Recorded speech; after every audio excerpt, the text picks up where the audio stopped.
Olá, sejam todos bem-vindos ao PicCast, o podcast da Pic Plus Company.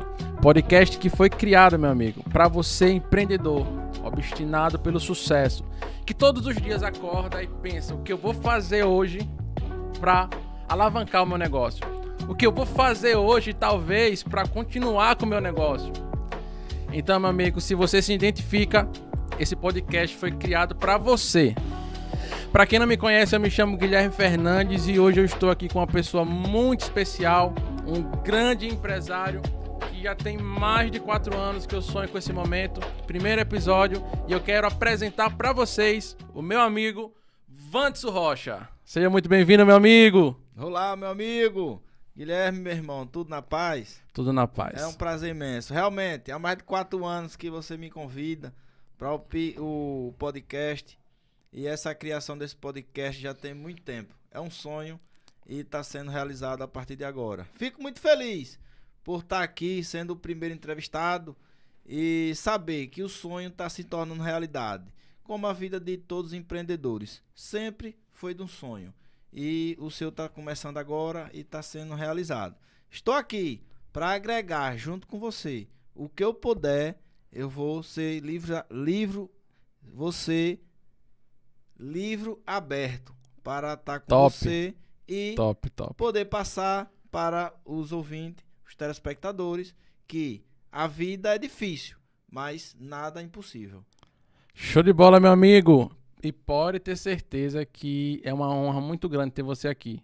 Você é uma pessoa que eu admiro demais e assim como eu tenho certeza que esse podcast vai ajudar e dar uma direção para muitos empresários, para muitos empreendedores. E, Wandson, eu gostaria de saber, você gosta que as pessoas lhe chamem de Wandson Rocha? Eu lhe conheci como Rocha Carlos, mas como é que você gosta de ser chamado? Então, meu nome é Wanderson Carmelito Rocha e eu sou de Japaratuba. Show. E lá todo mundo me conhece como Wanderson. Mas aqui em Aracaju, quando eu botei uma loja chamada Rocha Carnes, que é a minha loja hoje, são 4 lojas já, e a gente é referência no mercado de casa de carne. Top. E o nome, eu coloquei o meu sobrenome, que é Wanderson Carmelito Rocha, botei Rocha Carnes. Entendi. E daí, todo mundo começou a me chamar Rochinha, Rochinha, Rochinha para um lado, Rochinha para o outro, Rochinha, Rochinha, Rochinha, e ficou meu nome como Rocha. Então, todo mundo, quando chega nos bairros que eu tenho loja, conhece o Rocha. Se falar o Wanderson, quase ninguém conhece. Ninguém sabe quem. Então vamos lá. Então eu vou lhe chamar de Rocha. Pode me chamar. Meu amigo, eu gostaria muito de saber quem é Wandson Rocha? Quem é Rocha? De onde veio Rocha? Você já falou de Japaratuba, mas de onde nasceu esse desejo de ter negócio, esse desejo de ser empresário, esse desejo de trabalhar no ramo da carne, esse desejo obstinado pelo crescimento que eu vejo em você todos os dias, né? Quando eu tenho a oportunidade de a gente se encontrar, eu vejo que você tem isso, esse brilho no olho pelo crescimento, pelo desenvolvimento, pelo progresso. De onde nasceu? De onde veio? Como tudo isso começou? Então, é uma longa história, né? Tudo começa de um sonho. É um sonho de um garoto querendo mudar a realidade da vida e sonhador querendo entrar no mercado, querendo mudar a realidade da vida.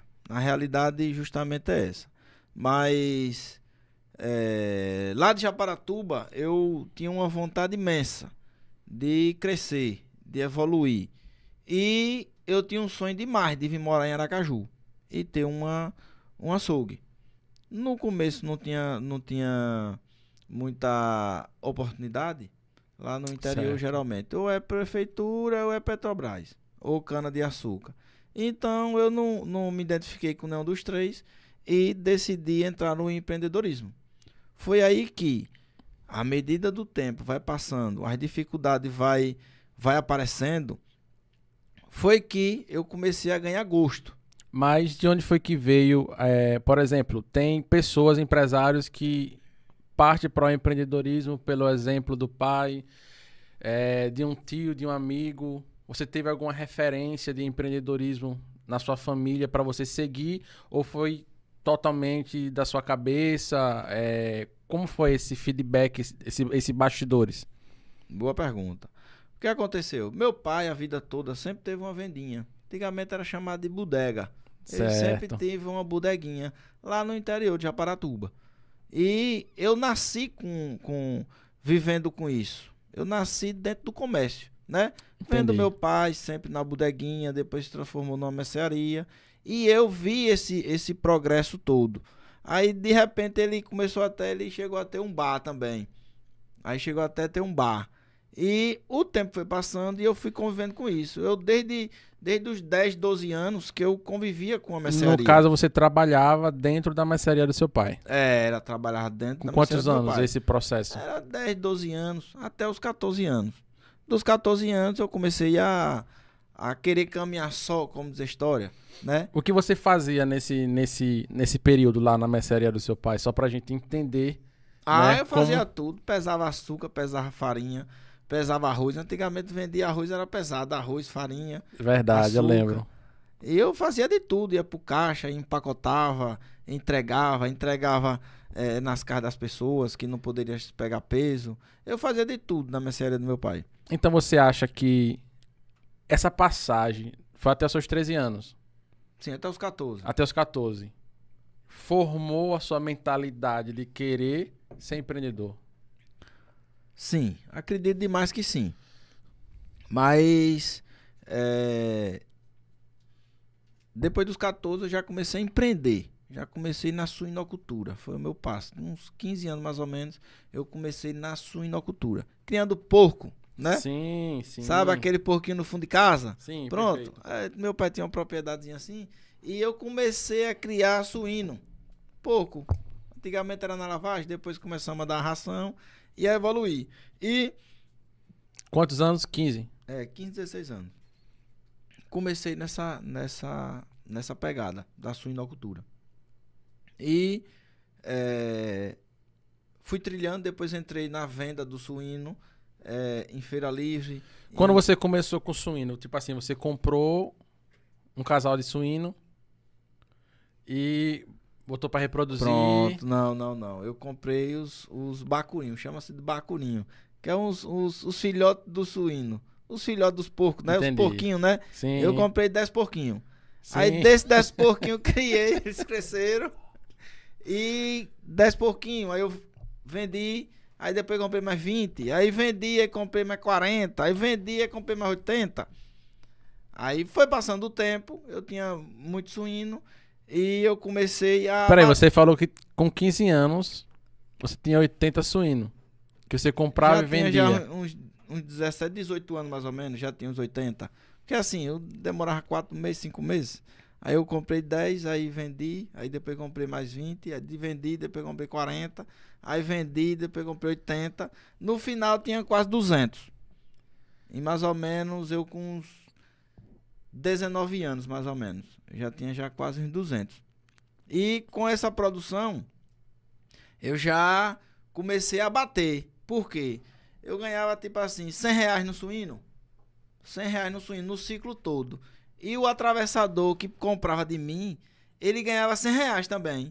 Aí eu digo, rapaz, ele ganha mais do que eu, porque ele pega Ele na não sexta, faz nada. vende no sábado e ganha 100 conto. Eu passo 4, 5 meses e para ganhar R$100. Eu digo, não, já sei, eu vou abater. Aí comecei a abater também e vender. Nessa época aí teve muito atrito com meu pai, porque ele sempre tem essa cultura de quem cria não abate.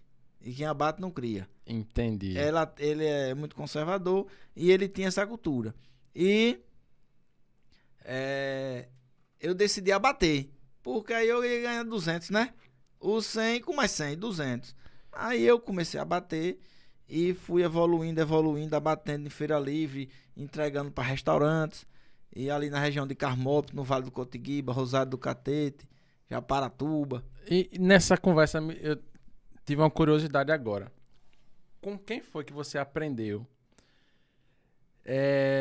essa matemática de comprar, por mais óbvio que seja, não é o padrão, você concorda comigo, das Sim. pessoas? Porque como é a mentalidade das pessoas? Geralmente elas ganham, né? E gastam. Sim. No caso, você com 15 anos já entendia que você tinha que comprar 10 porquinhos, vender, comprou 20, depois vendeu e comprou 30. com quem você aprendeu? Com seu pai, ou já era da sua cabeça? Ou seu pai lhe ensinou, meu filho, compre 10, depois mais 20? Como foi esse processo de aprendizagem na prática do que você tinha que fazer? Eu posso até dizer para vocês que é da minha criação, do meu pai, da minha mãe. Ele sempre foi uma família sustentável, uma família conservadora, uma Entendi. família que sempre poupava. Acho que todo mundo que me conhece sabe disso. Minha mãe, meus irmãos, todo mundo são conservadores. E eu acredito que esse pensamento veio da minha criação, dos meus pais, do meu pai, da minha mãe. Nesse período, nesse processo, você gastava quanto desses rendimentos que você conseguia vender dos porcos? Você era 100%, um exemplo, você vendeu 10 porcos e reinvestia 100% o valor dos porquinhos? Pronto. É um costume que eu venho fazendo até hoje, a minha vida. Tudo que eu ganho, eu só tiro o que eu preciso para sustentar. E se a gente for observar, o sustento não precisa desse volume de dinheiro todo, né? Então, desde aquela época aqui, o lucro, eu tirava o que eu precisava de comer uma pizza no domingo, de comprar uma roupa no Natal, de comprar uma roupa lá no Chaparatuba, tem uma festa de Reis. A gente comprava uma roupa na festa de Reis e no São João. E o Entendi. resto era tudo reinvestido na empresa, né? Sempre eu pensei nessa forma. Sempre eu pegava o lucro e reinvestia na empresa. E até hoje é do mesmo jeito. Perfeito. E finalizando essa parte, né, desse processo, no caso foi dos seus 15 aos 19 anos, É mais ou menos 19. e como era o seu dia a dia ali, porque eu tô tentando aqui imaginar como é o processo de uma pessoa que trabalha com isso. Você ia pra dentro do chiqueiro, Era. ali, Era. Não, no começo foi difícil demais. No começo até adaptação, tudo é adaptação. No perfeito. começo foi difícil demais. Tava um sofrimento que eu acordava às 5 da manhã, ia lá, limpava, voltava, tinha que abrir a mercearia.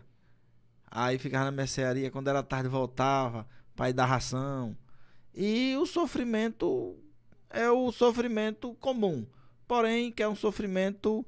é, Ele é um pouco desmerecido pela sociedade.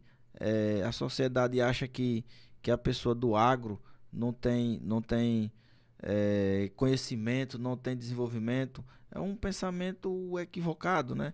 Porque desde aquela época já tinha conhecimento, desenvolvimento e eu já tinha até um faturamento razoável em relação à minha comunidade, né? Nesse período, qual era o seu faturamento no ápice dos Eu porcos? não me recordo bem em volume de dinheiro, mas Sim, assim a gente vendia uns 40 a 50 animais por semana.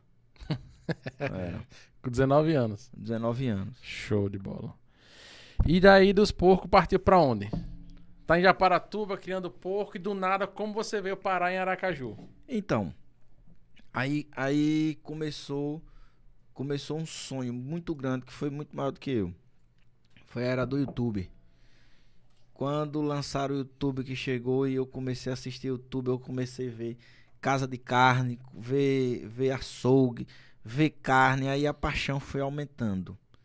Começou bem no YouTube, e o sonho de ter uma casa de carne. Eu queria botar em Japaratuba, mas alguns amigos, pessoas conhecidas, não apoiaram e disseram, rapaz, aqui não presta não. Vamos ir para cidade grande, Aracaju, que é a capital onde tem muita gente. Enquanto outras pessoas diziam que Aracaju Tinha não muita tinha concorrência. muita concorrência, já os ricos tomaram conta e o pobre não tem vez não. E eu fiquei nesse impasse, mas o meu sonho realmente era de vir para Aracaju e montar uma casa de carne do jeito que eu tenho hoje. Era o meu sonho. Pronto, vamos lá. Imagine, vamos voltar aqui ao passado. Você tá lá cuidando dos porcos, vendendo os porcos e vou para Aracaju hoje. Como foi esse dia que você falou, não, hoje eu vou para Aracaju, é hoje que eu começo. Como foi? Eu quero saber esse Não, dia, não, esse ponto de então, inflexão, não sei se você vai lembrar. não é necessariamente, não foi um dia. Hoje eu vou, não, de forma alguma.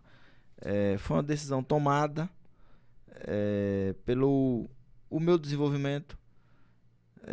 percebi que eu tinha capacidade de desbravar outro nicho.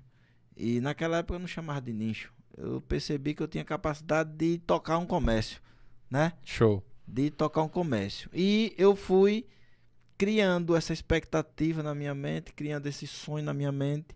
E também buscando no jornal Se Informe, na época, onde era que tinha um ponto para alugar, onde tinha um comércio para vender, onde tinha uma oportunidade. E de repente eu encontrei a Aruana. Encontrei a Aruana 2010 para 2011. Final de 2010 aí para 2011. A Aruana era uma região que pouca gente queria. Tinha pouco comércio na época. E eu passei lá, vi o ponto até de um amigo meu que já faleceu, eu botei ele em um bom lugar, que era João Ricardo, que era do menino do Beat Stop aqui na Orla. Cara, gente boa demais. E eu passei pelo ponto dele, vi lá e procurei. Bati o ponto, quando eu liguei, era João. Aí, só que eu nem conhecia ele nem nada. Ele abriu a loja lá, era um galpãozinho fechado, e eu entrei no galpão, que eles pretendiam botar um abatedor de frango. E eu entrei, olhei e vi assim, só que na época tava um pouco de estrada de chão ainda, ali na Aruana. Certo. A metade tava na pista, a metade tava Na no Maria chão. Vasconcelos. Na Maria Vasconcelos. Eu não sei se foi ou a chuva, alguma coisa, mas na época tava no meio da pissarra. E eu fiquei meio receoso com aquele bairro, os noticiários na época dizendo que era bairro perigoso, um bairro complexo que tinha pouco morador. E eu peguei e saí. Eu digo, rapaz, não vou querer não. Aí, como eu tinha esse desejo de ir para Aracaju, eu peguei e arrumei um emprego aqui, que foi na FM Terraplanagem. Aí trabalhei uns 6, 7 meses na FM Terraplanagem com o único registro que eu tenho na minha carteira. Você fazia o que lá nessa empresa? Eu trabalhava na parte da hidrossemeadura. Era uma plantação é uma plantação líquida, que é com sementes e mulch. É uns produtos que bota para plantação de barranco na área da Petrobras. Então você veio de Japaratuba buscando o ponto de primeira partida. Você não gostou da Aruana e arranjou um emprego. Arrumei um emprego, porque eu já tinha que arrumar um vínculo para Aracaju, né? Final de contas, já teria custo lá. Você tem algum parente em Aracaju já? Não, vim com a coragem. Só você? Só eu mesmo. Vim com a coragem. E aqui em Aracaju, eu arrumei esse emprego, um conhecido me indicou, eu comecei a trabalhar, passou 7 meses, tive a oportunidade de ir para outro estado para trabalhar nessa empresa mesmo. E eu não quis seguir essa empresa, porque eu tinha um sonho demais, forte, de abrir um comércio meu. Aí foi aí onde eu voltei para Aruana e conversei de novo com o João, Dona Dulce ali, e pedi ele uma oportunidade, e do jeito que eu pedi eles me deram, graças a Deus. E fiquei lá por alguns anos e fui devagarzinho me criando naquela região ali da Aruana. Acho que os ouvintes que estão ouvindo a gente sabe quem é da Aruana, sabe mais ou menos qual é a região que eu tô falando. Entendi. Aí você foi, alugou o ponto. Você alugou o ponto e mais assim, mercadoria.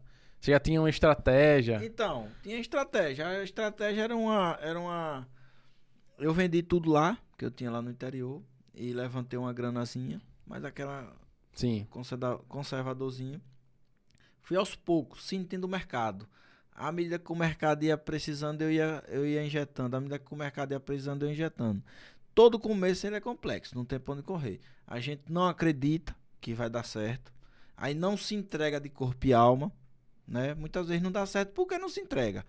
Não é isso? Verdade. Agora, no meu caso, foi a mesma situação. Fui devagarzinho entrando no mercado e fui fazendo minha história naquela região da Aruana. Entendi. Qual foi o tempo que você levou? Porque você já chegou vendendo, você não chegou vendendo carne, certo? Não. O que você vendia quando você chegou? Como foi esse processo? Um exemplo, estrutura. Sim, quando eu comprei quando eu entrei no ponto, eu comprei alguns equipamentozinhos. Era um abatedor de frango. Sim. Tinha um maquinário todinho para frango. Que dava um excelente abatedor de frango. Só que o nome eu botei Casa da Carne Rocha. Só vendia E frango. vendia frango. Frango e hortifruti. Entendi. Eu já entrei no nicho porque já existia, né? Que eles queriam trabalhar com isso aí. E o que acontece? Eles passaram o ponto para mim com o maquinário Entendi. e eu dei a iniciativa a esse projeto deles, né? Entendi. Que era já um abatedor de frango. Entendi, perfeito.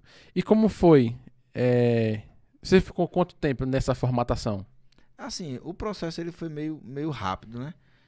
Eu botei o abatedor de frango com o nome Casa da Carne Rocha. O povo pedindo carne, eu fui lá, comprei um freezer. Do freezer aí fui lá, comprei os maquináriozinhos devagarzinho. Daqui a pouco o povo já tava pedindo da mercearia. Eu fui ampliando, botando a mercearia, botando arroz, botando feijão.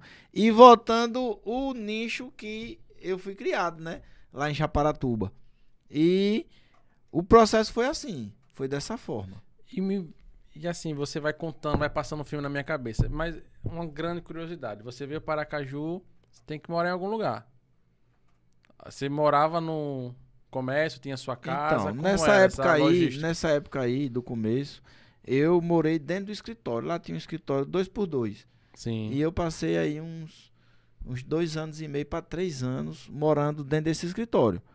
Foi uma fase difícil, mas no mesmo tempo era muito motivante. E aquela dificuldade, dor com alegria. Porque se eu sabendo que eu estava caminhando com as minhas pernas, as coisas estavam fluindo, o povo estava gostando, sempre com humildade e respeito nas pessoas, eles tudo gostando. Assim, a dificuldade vinha, mas era aquela dor suportável, não era aquela dor de se entregar. Entendi, tinha uma balança, né? Tem até um versículo bíblico que ele fala que o trabalho dignifica o homem, né? Isso mesmo. Então, apesar de toda a dificuldade, de todos os esforços que você tinha que fazer, o desconforto, né? Que eu Sim. acredito que tem um parâmetro muito grande, né? Porque você saiu da casa da sua mãe, dos seus pais, veio para Aracaju para dormir dentro de um escritório e tá acreditando ali naquele seu sonho, né? Então, eu acredito que tem essa disruptura de sair de um conforto e ir para um total desconforto. Falando dessa época que eu imagino que não foi fácil, se você pudesse pontuar um dia nesse processo que você vai dizer assim, esse foi o dia mais difícil dessa época, qual seria esse dia? Você tem um momento para contar? Rapaz, até hoje, graças a Deus, eu não cheguei nesse dia não, do momento Sim. mais difícil. Dizer não, assim, tá? Porque assim, eu acredito que os nossos problemas, foi a gente que criou, né? sim, Foi a verdade. gente que criou. Então, Verdade. não tem problema maior do que a gente, né? Se tem vida, se tem saúde, Tem esperança. tem esperança. Então, assim, só vai ser ruim no dia que o cara morrer, né? Mas Sim. se você tá vivo, tá com saúde, os problemas que vão acontecer, a gente vai solucionando, né? A gente tem que ter um controle emocional para poder lidar com a dificuldade, a desavença do dia, entende? Entendi. E assim, posso dizer vários momentos que foi difícil para mim, mas que que passou. Passei, tô aqui contando história porque Verdade. passou e resolvemos. Teve um dia mesmo, eu tava dormindo, fechei a loja umas 2 horas da manhã, o teto desaba. Bah! Quando o teto desaba, diga aí, perdi tudo em uma noite. O teto desabou, a laje encheu 2 palmos, o teto desabou, pufo. Quando o teto desabou, tá lá, bagaceira, o forro, né? Tinha uma bagaceira, as mercadorias toda molhada, uma loucura. E eu 2 horas da manhã, 2 e pouca, com Pra certo abrir a loja do outro dia. para abrir a loja do outro dia. Eu limpando, secando. Depois eu fui ver que era a laje. Tinha 2 palmos de água na laje. E eu fui olhar, era uma sacola que caiu na bica. A bica encheu, a chuva demais. Entrou na laje. E assim, pode ter certeza. Chorei, pô. Chorei. Mas Deus me deu discernimento. E eu fui lá e resolvi. Tirei a sacola da bica, enxuguei a laje, depois voltei para dentro da loja, comecei a enxugar os produtos que deu, o que não deu, perdeu. Eu peguei algumas coisas, guardei para comer, as outras dei a quem precisou e toquei a vida. Tocou a vida. Sim. Então, realmente, é um momento ali que você colocou a resiliência em prática, né? Porque eu tenho certeza que outras pessoas poderiam dizer, rapaz, tá vendo que esse negócio não é pra mim, tá vendo aí? Isso aqui é um sinal, vou desistir. Sim, E como foi seu comportamento? Não, agora mas que eu vou assim, botar energia mesmo. Eu não penso assim, não. Pra mim, eu sou de uma família humilde e conservadora. E minha família, a gente gosta de tirar proveito em tudo. Inclusive da desgraça. Quando acontece uma desgraça dessa, a gente diz logo, pelo menos não caiu em cima da minha cabeça e me matou. Top. Né? Não caiu em cima da minha cabeça. Olha, aconteceu, mas eu tô vivo. Entendeu? Então eu penso assim, eu acredito nisso. Que as pessoas não devem se abater, se desestimular por uma fase.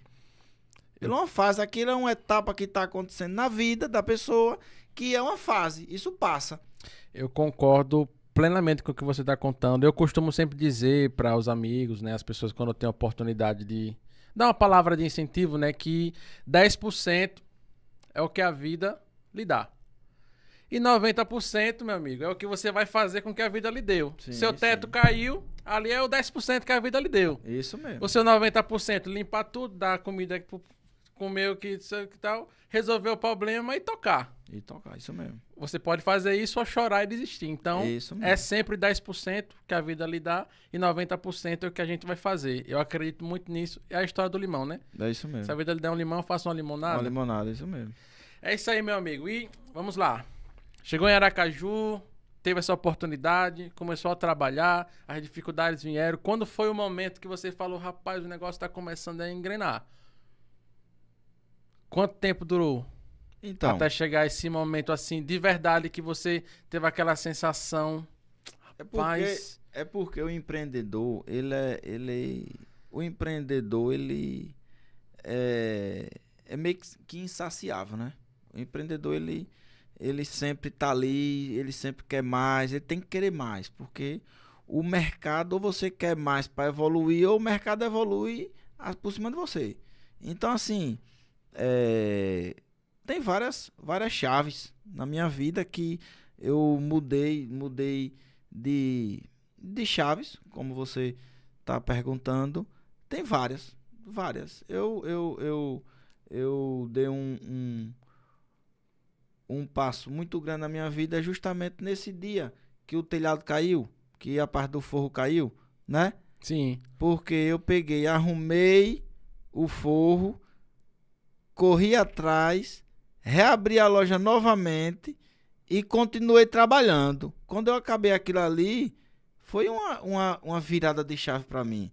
Aquilo ali começou a dar o sentido na vida de que eu consigo. Eu sou maior do que eu imagino. Eu sou maior do que eu imagino.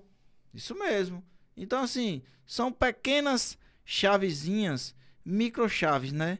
Sim. Devagarzinho, diariamente, vai acontecendo coisas que você vai se fortalecendo. E né? acreditando em... E acreditando. Eu não acredito muito em uma situação que diga bem assim, a partir do dia tal, virou a chave, aí eu mudei agora, Não, eu acho que é uma construção, é muita pancada, é muito sacrifício, é muito desobstinado, como você fala, desobstinado. Obstinado. É obstinado ou desobstinado? Obstinado, incansável, imparável. Incansável, imparável, indesistível. É muita força para poder a pessoa dar essa virada de chave. Aí a pessoa acha que foi um dia que eu tava passando ali na rua e caiu assim um sol, aquele sol veio, iluminou e virou a chave. Não, pô. É uma construção. A vida é uma construção. É da época que eu vendia espetinho, é da época que eu vendia cerveja em festa, é da época que o forro caiu e eu tive que pegar o forro e botar no lugar, é da época que eu tive que dormir dentro do escritório. Então é um acúmulo, é uma soma de vários pontinhos que se torna hoje uma empresa uma empresa administrável, uma empresa que está ganhando um posicionamento bacana no mercado, é uma empresa que os clientes hoje estão acreditando que vamos crescer. Tudo isso aí não é de hoje, porque hoje a gente faz um trabalho, porque hoje a gente abre loja, não é por causa disso. Muita gente sabe que é uma construção, que é um período que eu venho ali vendendo espetinho, vendendo cerveja em festa, vendendo... vendia galeto também na época, e vendia carne, vendia frango, vendia mercearia. Eu fazia o processo de carregar no Ceasa, eu fazia o descarregamento, eu atendia no caixa, eu atendia no balcão. As pessoas percebem, quem conhece a história, dá credibilidade à história, porque sabe que não foi uma virada de chave, não foi um prêmio da Mega Sena, não. É uma construção dia a dia, árdua, entende? Perfeitamente. É nisso que eu acredito. A virada de chave é 10 anos batalhando. Aí quando você conquistou aqui agora, aí a pessoa acha que virou a chave. Não, da noite pro pra dia mim, em 10 não, anos, né? Em 10 anos não. Virou a chave. Virou a chave dentro de um ano não. É muitos anos. Exatamente. Por isso que eu tenho assim, eu acredito demais. Não há nada maior do que você que venha lhe destruir. Tudo que venha lhe prejudicar é você mesmo que criou. Então, essa coisa não pode lhe destruir de jeito nenhum. Você é maior, pode ter certeza. Perfeito, meu amigo. E aí, meu irmão, tá gostando desse podcast? Minha amiga, meu amigo, tá gostando desse podcast? Deixe seu comentário, compartilhe com seus amigos e pode ter certeza, fica aqui com a gente porque tem muito mais coisa, viu? Vandes, vamos lá. Você veio para Aracaju, saiu dos portos, começou a trabalhar, foi se desenvolvendo, foi conhecendo a sua identidade, vendo quanto você era forte, quanto você era resiliente. E eu gostaria de saber, né, porque o tema do nosso podcast hoje, ele é liderança de sucesso. Como, por exemplo, qual foi o processo? Você começou sozinho. Eu acredito que você teve um funcionário, 2, 3, 4. Como foi esse processo? Até, não vou dizer até chegar aqui, né? Mas até chegar aos 20 funcionários. Eu tenho até hoje funcionários que trabalham comigo até hoje. Então você tem funcionário de 10, 11 anos. De 10, 11 anos. Diga aí. É massa, é lindo, né não? Rapaz, a gente vê uma história dessa. Tem funcionário de 10, 11 anos. A gente sabe que uma empresa é sólida quando ela tem pessoas, né? Do início, meio e fim junto ali com o empreendedor. Isso é muito bonito. E sabemos que é só o começo, né, Vandes? Justamente. Então, Guilherme, eu observo o seguinte. Empresa não é nada a mais do que pessoas com objetivo. Pessoas. Empresas são pessoas. Empresa é gente. Às vezes a gente pensa que máquina, que estúdio bonito, televisão bonita, a mesa bonita, mas sem nosso amigo Felipe ali, isso nada acontece. Sem nosso amigo El ali, isso nada acontece. Perfeito. Né? Tem que vir alguém para abrir essa porta e poder botar esse microfone, sintonizar tudinho e perceber que tudo isso que está acontecendo tá massa, tá lindo. Isso tem pessoas por trás, tem a nossa equipe aqui fazendo esse trabalho todo, né? Perfeito. E eu descobri isso há muito tempo atrás. Há muito tempo. Eu descobri que as pessoas têm que ser valorizadas. Pessoas têm que estar da altura que ela merece. Você teve esse insight, esse pensamento. Há muito tempo. Eu venho com esse propósito de vida há muito tempo, de fazer pessoas criar empresa. Entende? Nada a empresa criar pessoas. Não vai. Eu sempre faço assim. Quando a empresa está crescendo, eu preciso de um departamento, né? Eu crio o ecossistema, depois abro vaga para o ecossistema. Aí quem tiver na minha empresa vai fazer a seleção para subir de nível. Entende? Entendi. Para subir de nível. Toda a minha administração, todos foram ou do caixa, ou da limpeza, ou do açougue, ou da padaria, todinhos. Não tenho ninguém que eu peguei com bagagem, com experiência e peguei de fora. Então você trabalha por meritocracia. Justamente. Eu entrei no caixa E tem a oportunidade, dependendo do meu desempenho, de talvez ser gerente de uma loja. Pronto. Eu realmente trabalho por meritocracia. Eu prefiro uma pessoa sonhadora que precise criar sua família, precise evoluir, precise crescer. Entendeu? Sim. Eu prefiro pessoas assim, que precisa de fazer as coisas acontecer. Eu já tive seleções com pessoas de fora para tentar trazer uma cultura nova e eu percebi que a cultura, quando vinha, se chocava. Entendi. Você tentou trazer pessoas prontas Já para tentei umas assumir duas cargos vezes. no seu negócio Já tentei e não deu duas certo. vezes. E não deu certo porque a gente tem uma cultura na empresa. E essa cultura é seguida à risca mesmo.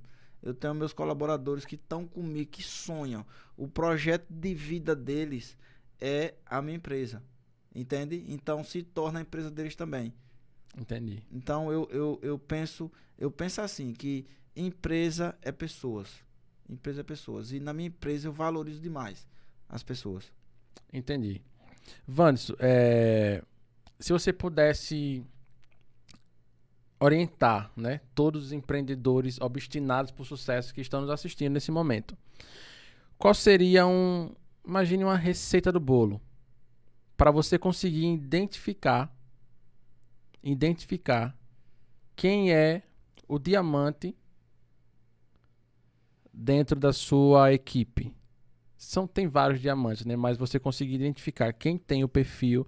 Eu sei que a gente pode se decepcionar, né? Porque são pessoas, mas você tem um feeling assim de olhar para a pessoa e saber, não, essa menina tá no caixa, mas ela tem futuro. Sei. Tudo começa a partir de você. Você empreendedor, você tem que entender que você tem que ser o espelho do seu negócio. Você tem que ser a cara do seu negócio. Entendi. Não adianta você procurar alguma coisa em alguém se você não identifica em você mesmo. Você não sabe nem o que você está procurando. Então você está me dizendo que você identifica nas pessoas um perfil parecido com o seu. Sim, isso mesmo. O empreendedor é isso, cara. Você tá criando, você precisa de pessoas que façam atividade, mas você não entende a atividade. Você não é disciplinado com a atividade. Como é que você vai identificar as pessoas que fazem perfeitamente aquela atividade? Se você não é o seu carro-chefe, Se você né? não sabe fazer, você não sabe quando a pessoa está fazendo perfeitamente. Agora, se você é uma pessoa determinada, entende daquilo ali que você está fazendo e você precisa de dar um passo para frente, precisa de uma pessoa que ocupa aquele espaço, você sabe perfeitamente. É fácil. É fácil. As pessoas vão chegando ali perto de você e vai ocupando, igual a água aqui. Se jogar água, não vai ocupando o espaço, pronto. As pessoas vão ocupando aquele espaço naturalmente. Agora, quando você é o exemplo dela. Mas se você não for o exemplo, perfeito, não consegue. Perfeito, meu amigo. Show de bola. E aí, meu irmão, se você tá gostando desse podcast, não esqueça de deixar o comentário, deixar o like, porque sabemos que você comentando, você compartilhando, você deixando o seu like, o YouTube vai entregar para mais empreendedores, para mais pessoas que vão poder crescer junto com a gente. Então, dá o like, dá o comentário e vamos para o conteúdo. Pronto, meu amigo, vamos lá. Quais são os principais traços de um líder de sucesso? Na sua cabeça, o que é que você acha? Um líder de sucesso. Como eu falei, pegando o gancho, o líder de sucesso, ele tem que ser primeiramente o exemplo. Arrastar pelo exemplo. Arrastar pelo exemplo. Pelo exemplo. Nada é forçado. Nada é forçado. Tudo é pelo exemplo. Não adianta você cobrar que o funcionário chegue cedo onde você não chega. Perfeito. Não adianta você cobrar que o funcionário trabalhe mais tarde onde você não trabalha. Não cobrar o fardamento do funcionário onde você não usa o fardamento. Eu acho que o exemplo é o primordial. É o comecinho. É você ser exemplo. À medida que você vai sendo o exemplo, vai sendo perseverante naquilo que você está fazendo, é natural de você conseguir pessoas que vá lhe admirando e seguindo a mesma linha, fazendo com que a empresa funcione de uma forma naturalmente. Entende? Entendi. Esse exemplo é tão fundamental que praticamente todos os bons líderes, como você mesmo sabe, eles são 24 horas no ar, no trabalho. Perfeito, não é isso? Perfeito. E você vê que a equipe dessas pessoas acaba sendo semelhante também. Não é isso? Perfeito. Como é que funciona o exemplo? Quando você é exemplo na sua empresa, como você como líder, você é exemplo, as pessoas começam a lhe admirar, querer estar num posicionamento igual ao seu. Os colaboradores, no caso, né? Justamente. Querer estar num local igual ao seu, querer estar em um ambiente mais favorável e acaba tendo um respeito como ser humano. Um respeito. Não temer como chefe. É um respeito, uma admiração. Com isso, as coisas vão fluindo de uma maneira onde a empresa ela só tem a crescer com esse exemplo.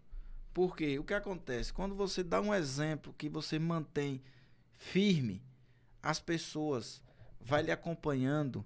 Já a empresa vai ter que abrir mais espaço. Vai ter ou amplia ou abre mais loja, porque já tem pessoas capacitadas, igual aquele líder que você criou. Sim. Entende? Perfeito. Já as coisas vão fluindo. Perfeito. E vocês vão tendo que ampliar a empresa. Por quê? Porque tem pessoas que estão querendo crescer. E se essas pessoas não crescerem, também tem um risco. Elas vão para a concorrência. Vão trabalhar em outro lugar. Vão se desestimular. Justamente.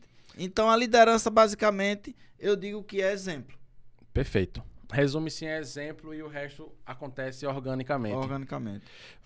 Rocha, qual é, na sua opinião, a maior dificuldade para ter uma liderança eficaz dentro da sua empresa? Qual é a sua maior dificuldade para manter? Qual é, no contexto geral, para você? A maior dificuldade hoje nas empresas, principalmente na minha, que eu venho batendo na tecla, chama-se comunicação. Uma das maiores dificuldades. Porque assim, você transmitir uma ideia onde um grupo distante e uma quantidade maior de pessoas siga essa ideia, se torna um pouco complexo. Entende? Por isso que a liderança é muito importante. Para a liderança transmitir aos demais, para que todo mundo entenda qual é o posicionamento da empresa, o que é que a empresa quer, entende? E você tem que transmitir para seus líderes, para que ele seja o exemplo para os demais colaboradores. Entendi. Entende? Então, eu posso dizer para você que a comunicação é uma das maiores dificuldades nas empresas, que é comunicação. Você chega em lojas, tem lojas que tá tendo promoção e as pessoas que trabalham na loja não sabem nem que tá na promoção. Entendi. Entende? Você chega em lojas que o colaborador não sabe nem qual é a visão da empresa, qual é a missão, para onde é que essa empresa vai, onde é que essa empresa daqui a 10 anos quer estar. Perfeito. Muitas empresas, os colaboradores não sabem isso. Por isso que eu digo que comunicação é uma das maiores dificuldades em uma empresa, principalmente no varejo. Perfeito. Então, resumindo, você disse que tendo uma comunicação eficaz, todos os colaboradores têm que saber para onde o barco está indo. Sim. Uma vez que eles não sabem para onde o barco está indo, então eles também não sabem nem o que estão fazendo lá dentro da empresa. Isso mesmo. Né? Mais ou menos isso. Sim. Rocha, o que é que você acha sobre os ruídos que acontecem dentro das empresas? Os ruídos, as conversas, como você se posiciona mediante, por exemplo, o que eu sei que acontece nas grandes empresas é fofoca, disse-me-disse, eu não gosto de fulana, porque isso deve ser um desafio imenso, né? Porque hoje você tem na faixa de quantos colaboradores? A gente tem na fase de uns 100 e pouco. 100 e pouco colaborador. Então, com certeza, eu não sei, mas deve ter esses ruídos, né? Um exemplo, uma conversa que saiu de uma coisa que você não disse. Com certeza deve acontecer. Ou algo desse tipo, né? Ruídos, né? Sim. Como você se posiciona mediante a fofoquinha, que eu tenho certeza que atrapalha o desempenho da empresa, né? Dependendo, Sim. porque imagine que uma mentira, por exemplo, uma fofoca dentro da empresa, acaba contaminando alguns colaboradores, de repente tem ali 10 colaboradores que tá com raiva do gerente e tal, e acaba que pode atrapalhar no desempenho deles. Como você se posicionaria numa situação dessa? Ou se você já passou por isso? Sim, sim. O que você faria para resolver esse problema, né? Para ajudar os nossos amigos empreendedores? Então, a gente tem uma fábrica de problema e uma fábrica de fofoca, né? O empreendedor deve agir só de uma forma, não tem outra não. Não tem outro mistério não. Seja gentil, agradável, né? Fofoquinha, me conta o que foi. Foi para o crescimento da empresa, prossegue. Não foi para o crescimento da empresa, olha, eu tô ocupado, daqui a pouco a gente conversa sobre isso. E eu não quero saber de fofoca não. Eu só quero saber do processo, do que é que está acontecendo para a empresa funcionar e tudo dar certo.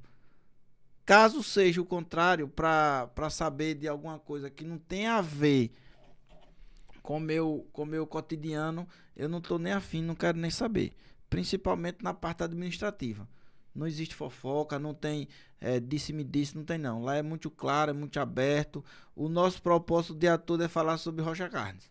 Falar sobre resultados, falar sobre estratégia, falar sobre qual é o próximo Rocha passo Carnes. para a empresa crescer. Sim. Perfeito. Vanderson, o que é que você acha? Vamos lá. Qual o impacto da inteligência emocional para um líder de sucesso? Por exemplo, né? Vou dar um exemplo. Um líder, um empresário que tem uma empresa com 30 funcionários, mas ele é um cara muito esquentado. Ele não consegue, porque eu imagino que você muitas vezes tem que se calar quando gostaria de falar. Sim. E tem que falar quando gostaria de ficar calado. Sim. E tem que ser grosso quando gostaria de abraçar. Sim. E tem, né? Então, o que você pode nos orientar a todos nós nesse segmento? Inteligência emocional no dia a dia do líder empreendedor. Então. Contar uma historinha de novo. Vamos contar uma historinha. Vamos lá. Vamos dizer que de repente aconteceu um incidente que causou um prejuízo na empresa, né? Vamos lá. Esse prejuízo, como é que resolve esse prejuízo? Afetou alguém fisicamente? Saúde de alguém? Não. Então, só foi danos materiais. Beleza. Como é que resolve esses danos materiais? É dessa forma aqui. Tá ok. Então, vamos resolver. Aí você diz pra mim, como é que você deve agir emocionalmente? Como é que você age tranquilamente? Porque eu acredito que você tá me perguntando porque eu tô sempre sorrindo, né? Tô sempre feliz, tô sempre sorrindo. Sou ser humano, eu tenho minhas dificuldades. Mas, se é um problema que eu posso resolver, eu vou lá e resolvo. Se o problema tá no outro, eu não quero nem saber. Eu não consigo resolver o seu problema. Eu consigo resolver o meu. Acontece muitos problemas com problemas que tá na pessoa. Vamos dizer, um funcionário mal-humorado. Eu chamo, converso. Tenha calma, rapaz. Tenha paciência. Vai em casa, relaxa. Amanhã você vem. Entendeu? Mas eu não absolvo isso. O problema tá com ele, não tá comigo, né? Eu tenho que solucionar. Agora, eu não absolvo o problema. Sou ser humano, tenho meus momentos de fraqueza, de felicidade, de tristeza, mas eu tento absorver o menos problema possível. Entendi. Então você tem uma esponja onde você realmente filtra no seu dia a dia. Eu imagino que você recebe muita energia, né, positiva e também negativa durante o seu dia, muita bomba para resolver, muita pressão. Então você se posiciona dessa forma. Realmente, equilíbrio, pensar, não agir por impulso. Sim. Correto? E sempre o sorriso no rosto. Sim. E as coisas ficam mais fáceis, né? Sim, até porque como a gente se torna empresário, fica uma figura pública, né? E as pessoas que estão conversando com você não tem nada a ver com o problema que você está passando, cara. Muitos empresários tá dentro da empresa numa agonia, descabelando, uma pressão. Aí olha pra mim e fala bem assim, rapaz, esse cara ou tá rico ou ganhou na Mega Sena. O que é que tá acontecendo que esse cara tá assim? Mas o problema é, eu não posso deixar me abater pelas adversidades da vida, pô. É problema. Problema é feito pra solucionar. Vamos solucionar, é desafio. Desafio vai aparecendo, vai resolvendo. Todo mundo sabe que um dos maiores problemas da empresa é o setor financeiro, né? Eu Perfeito. também passo por problemas. Passo. Acontece um apertozinho, a gente segura aqui as compras, segura o estoque, vai levantando um caixazinho, entendeu? E vai fazendo para que aquele problema que está acontecendo seja solucionado. Não é se desesperar. Eita, que agora eu vou abandonar o barco, que agora eu vou mudar de ramo, que eu vou... Não, pô, é ter cautela, calma, paciência, pensar, entendeu? Para poder agir. Se não, dá um passo na hora da raiva, na hora da angústia, dá um passo errado, depois está arrependido. Então fica aí, meus amigos, ó, essa dica de ouro do Vanderson, do Rocha. Nunca tome uma decisão quando você estiver com raiva. Isso mesmo. Quando você estiver com muita raiva, lembre-se, nunca bata o martelo. Espere a raiva passar para tomar a decisão, porque você pode ter um dano e um prejuízo muito maior do que o problema que você tiver que resolver no momento. Não é isso mesmo. Vanderson, qual é o impacto da família? Qual é o impacto da família nos bastidores, na liderança, no dia a dia do empreendedor?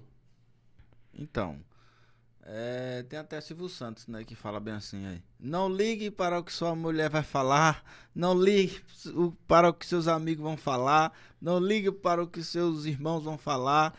Vá lá e faça, e caia para cima, porque a vida é isso mesmo, né? Eu costumo dizer que a família, graças a Deus, é uma base, é um alicerce que fortalece. A gente tem uma família importante demais, né? E assim, minha mulher não trabalha na empresa, ela trabalha, é funcionária pública e não trabalha comigo na empresa, mas ela sempre me apoia, sempre está comigo nas minhas necessidades, e ela é uma pessoa que sempre me ajuda, né? Em relação a meus irmãos, eu tenho um irmão que trabalha comigo, tenho um irmão Valdênio, que trabalha no setor administrativo, e os outros são funcionário público e o outro é empresário também. Mas assim, a família é fundamental, né? A gente ter uma paz, eu sou muito feliz com a minha família. Meus pais são pessoas muito abençoadas com os filhos. São 4 filhos homens e os 4 filhos não dá trabalho, todo mundo é tranquilo, entende? E assim, a família na empresa, ela é fundamental, né? Eu acredito demais que vou criar meu filho com o intuito de que ele goste, pelo menos de pessoas, né? Goste de pessoas e de queira trabalhar com gente, que é a maior dificuldade para o empresário.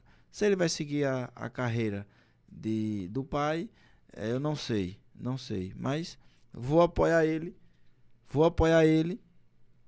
em qualquer segmento que ele vá, né?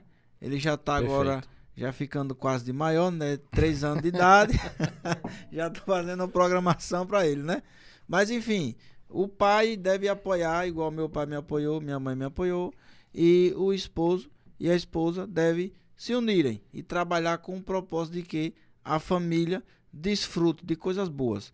E através do empreendedorismo, pode ter certeza que é o único meio de a pessoa ter uma vida, é o único meio de ter uma vida de realizar sonhos, né? Sim. Porque é menos difícil. Aí corta.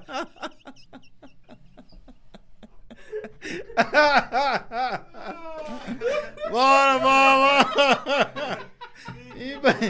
Pique pra fuder agora. Ai, Rocha parou duas vezes assim. Caralho, o que é que eu ia falar? Na cabeça Puta agora, que papo. pariu. Então, tá acabando já. Vamos lá. Tá acabando, pô? Não. Não, pô. Tá Começou não, pô. agora, pô. Não começou agora, não. Tô 9 horas. chorando, né? Olha pro meu. Vamos lá, pô. Nas perguntas top aí, manda. Bora. Rocha. Tô pegando o ritmo agora, pô. Tá mais, Agora tá pra mais. falar até inglês agora.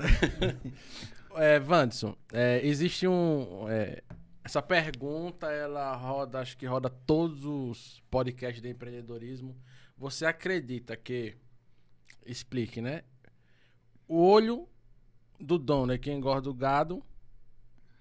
Sim ou não? Ou se tem etapas? O que é que você acha disso? Essa metáfora, ela é muito verdadeira, né? Mas Sim. não é necessariamente o dono tá fazendo todos os processos. Ele deve estar de olho em todos os processos da empresa, né? Porque a empresa cresce e não tem condições do cara estar descarregando o caminhão, não tem condições do cara tá no caixa, de estar fazendo fechamento de caixa, conferindo, conciliando cartão de crédito, fazendo contabilidade. Então você tem que montar processos administrativos, você vai ficar na retaguarda de olho nos processos administrativos. Claro, você vai ter falhas e você vai consertando, né? Principalmente na empresa, na posição que está a minha. Hoje a gente está na ascensão aí do crescimento, né? Hoje você tem 4 lojas. 4 lojas, buscando a quinta já, graças a Deus. Lutando Deus. duro. Deus na frente, lutando duro. Dando cada dia mais uma melhorada no processo administrativo. Que empresa é gente e processo. Processo, gente, não tem pra onde correr. Não é isso? E estamos aí. Estamos na luta. Então o segredo é processos e gente. E gente. E gente trabalhando É gente, como processo dono. e gente. E gente trabalhando como dono e tendo micros resultados gradativos, né?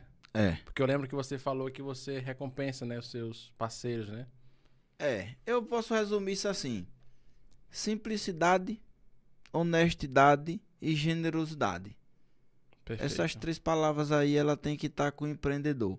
Você não pode fazer uma empresa crescer sem ser generoso. Tem que ter as pessoas junto com você crescendo também, cara. Não adianta. Dividir o bolo. Tem que dividir o bolo. Você tem que fazer mais pessoas também ter o mesmo sonho que o seu. Entende? E como funciona essa gestão à distância, né? Porque eu imagino que você com 4 lojas, com mais de 100 funcionários, não consegue... por exemplo, amanhã suas lojas vão abrir e você vai estar na matriz, né, talvez, e seus gerentes estão abrindo as lojas, né, e você não está lá, né, fisicamente para estar conferindo, né? Então, basicamente seria delegar, entregar, conferir e ajustar. Seria isso? Justamente. Confiar e conferir, né? Confiar e conferir. Quando a empresa vai funcionando, né? A gente tem um mito muito grande de que a gente não consegue fazer empresas para ser administrada, né? Porque justamente isso, porque eu conversei um tempo atrás com um empresário e ele falou para mim que não tinha como abrir 1, 2, 3, 4, 5, 6, 10 lojas. Uma rede de lojas. Uma rede de lojas. E quebrando esses paradigmas, você nesse período você só tinha uma loja. Abriu a segunda, abriu a terceira, tá na quarta, já vai para a quinta e eu sei que vai vir muitas outras lojas, né? Então, é uma quebra de paradigma muito grande, né? Sim. Para um empreendedor que ele ainda tá... Então, podemos dizer que tudo começa na mentalidade do empreendedor? Justamente. A mentalidade é fundamental. A mentalidade é fundamental. Mas o que eu posso dizer para você é igual uma luta de MMA. Quem ganha é quem mais aguenta apanhar. Presta Perfeito. atenção. É igual uma luta de MMA. Quem ganha é quem mais aguenta apanhar. No empreendedorismo é assim. O que acontece? Quando você tem uma loja, você parte para 2, você abre uma segunda loja, abre uma filial. Aí, sua rotina, seu cotidiano muda drasticamente. Drasticamente. Antigamente você fazia compra. Quando você tem 2, você já não consegue comprar para 2, cara. Você tem que delegar, tem que aprender. Entendeu? Tá entendendo como é? Entendi. O que acontece? Muito empreendedor não sabe delegar. Não quer delegar. Entendeu? Não sabe ou não quer delegar? Não sabe e não quer. Não quer soltar o bastão? Não sabe e não quer. Tem muitos que não sabem, tem muitos que não quer. E tem muitos que não sabem e não quer.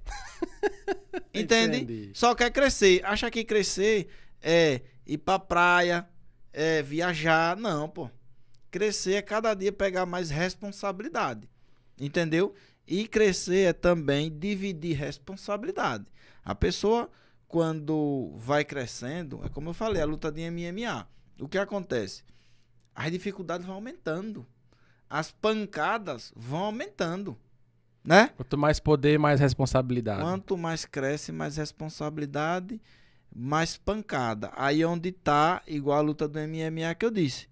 Quem vence é quem mais aguenta pancada. Entende? Então você tem que aguentar o desafio. E outra coisa, seu temperamento, como a pergunta anterior, no controle emocional. Seu temperamento tem que estar tranquilo, porque as desavenças vêm acontecendo, do nada um caminhão bate, do nada um motorista falta, do nada o funcionário adoece, do nada acontece um imprevisto, a mercadoria não chega, e você tem que ter esse controle emocional, como você falou, para lidar com essas situações. Então Entende? você recebe uma sequência de pancada durante o seu dia, durante a sua semana, e você precisa estar apto a suportar. Você tem que ser forte. Você tem que aguentar. Tá aí. Se não aguentar, não consegue evoluir. E Rocha, você abriu a segunda loja. Foi a sua experiência, né?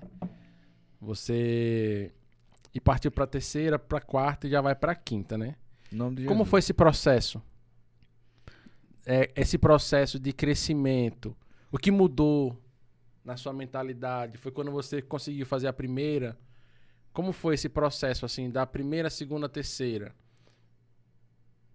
Assim, cada ser humano ele tem um objetivo. Tem gente que tem a vontade de ter uma casa e um carro. Tem gente que tem a vontade de ter um comércio. Tem gente que tem a vontade de ser funcionário público, né? Eu tenho a vontade de ter uma empresa. Entende? E eu venho estudando e tentando entender como é que faz para ter uma empresa. Entende? Como é que faz para ter uma empresa?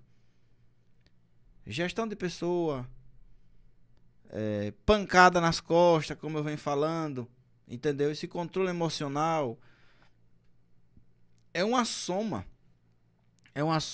que faz você ter uma empresa, 2 empresas, 3, 4, 5, 6, 10.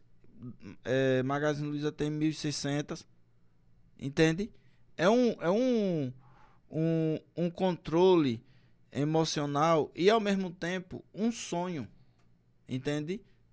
Esse sonho ele é complexo. Muita gente acha que é só a pessoa chegar lá e abrir um CNPJ e eu vou botar uma loja, 2 lojas, 3 lojas, aí começa a acontecer as coisas erradas dentro da empresa, a pessoa não tem maturidade suficiente para consertar. Por quê?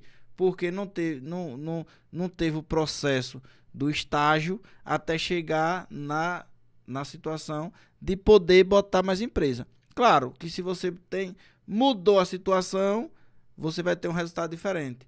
Você vai acabar colhendo outra colheita.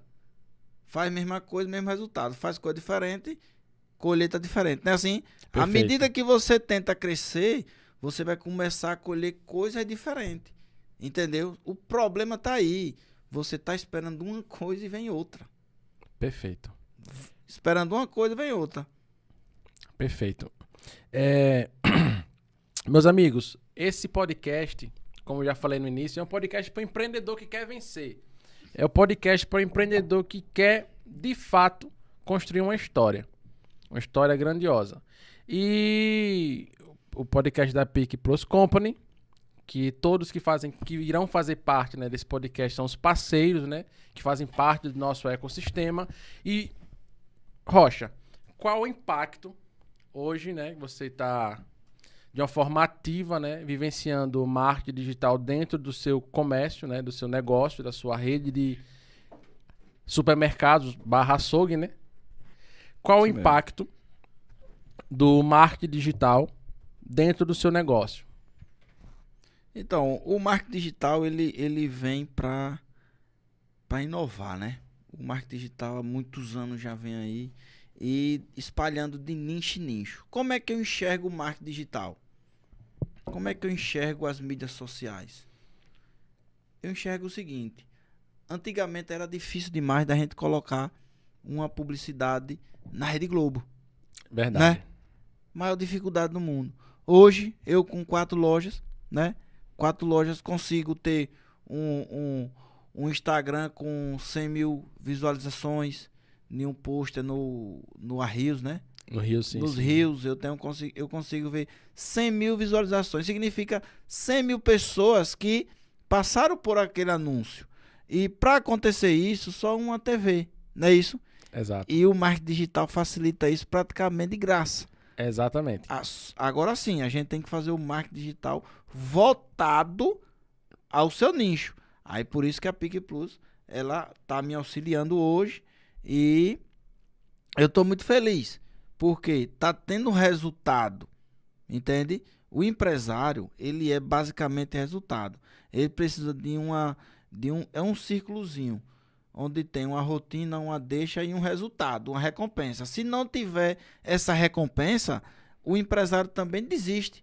Então você que é participando da PIC Plus, vem cada dia inovando o mercado, abrangindo mais nichos diferentes, que agora deu uma oportunidade a minha aqui do nicho de casa de açougue, e está fazendo com que a nossa realidade seja diferente das demais social medias que contratamos. Exatamente. Hoje a PIC Plus Company é uma empresa focada 100% em resultado.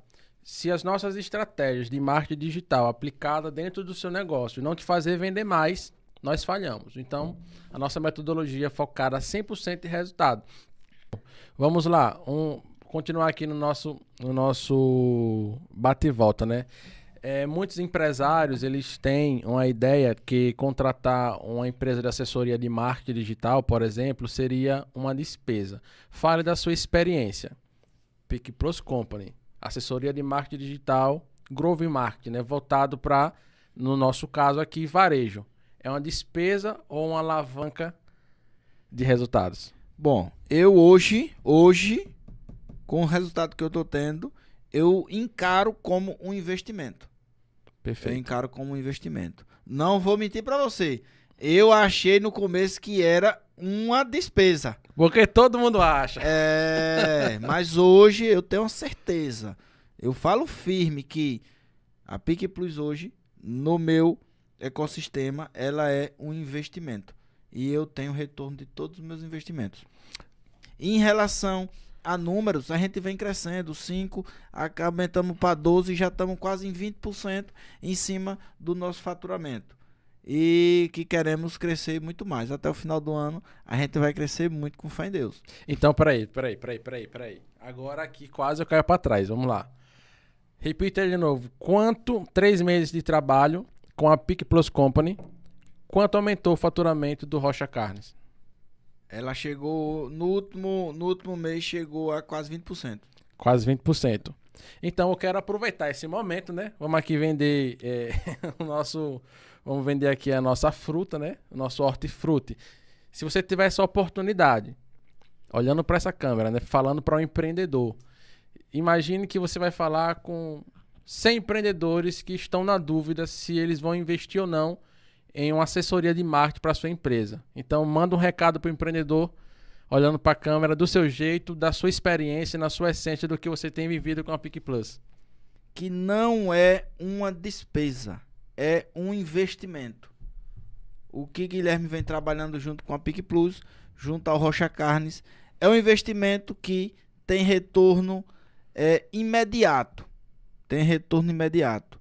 E assim, estou muito feliz em trabalhar com a PicPlus e tenho certeza que novos negócios vão aparecer e a PicPlus vai estar presente nele. E eu estou muito feliz em saber que essa parceria tem trazido um resultado positivo e esse é o nosso objetivo.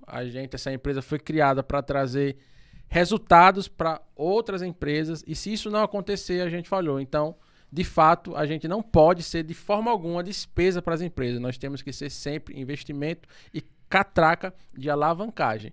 E Vanderson, mudando um pouco de assunto, vamos fazer aqui um bate e volta. Eu quero saber, Vanderson Rocha Carnes, em uma palavra. Quem é Rocha Carnes? Defina-se em uma palavra. Simplicidade. Rapaz, Vanderson Rocha em uma palavra. Segredo do sucesso em uma palavra. Perseverança. Liderança de sucesso em uma palavra. Exemplo. Perfeito, meu amigo. Família em uma palavra para você. A base. Deus em uma palavra para você. Tudo. Rocha, imagine que você tem a oportunidade de falar com todos os empreendedores e também aqueles que estão pensando em empreender e aqueles que estão pensando em desistir. Todos os empreendedores da sua nação, principalmente aqueles que estão vindo de baixo, assim como você também começou de baixo, o que é que você falaria para eles? Sonhe muito, sonhe grande, sonhe. Entenda do seu sonho, busque se especializar ao máximo do seu sonho e execute com força. Não espere ter recurso para executar, não espere ter oportunidade, não. Crie a oportunidade, crie o recurso, execute, faça o seu sonho sair da sua mentalidade. É isso aí, meu amigo. Tenha certeza que eu estou muito honrado, muito lisonjeado em ter você aqui comigo, poder compartilhar um pouco da sua história e sei muito bem que é só o início. Eu sei muito bem que é só o início. E você, meu amigo empreendedor, se você gostou desse podcast, se você gostou dessa história, se você não conhecia o Vanderson, se você já conhecia ele, se você é da Aroana, se você é cliente das lojas dele, deixa aqui um comentário, compartilhe. Eu tenho certeza que, assim como eu, você está muito feliz em conhecer essa história de sucesso, esse case de sucesso aqui do nosso estado. A plena certeza que é a primeira vez de Rocha aqui no nosso podcast, né? Podcast número 1. Ele vai voltar outras vezes. Vamos debater aqui outros temas e sei que a gente tem muito ainda a aprender com você. É só o começo dessa história, meu amigo. E muito obrigado por você ter assistido o podcast até aqui. Não esqueça de compartilhar, não esqueça de comentar, meu amigo. E até o próximo PicCast, o podcast da PicPlus Company.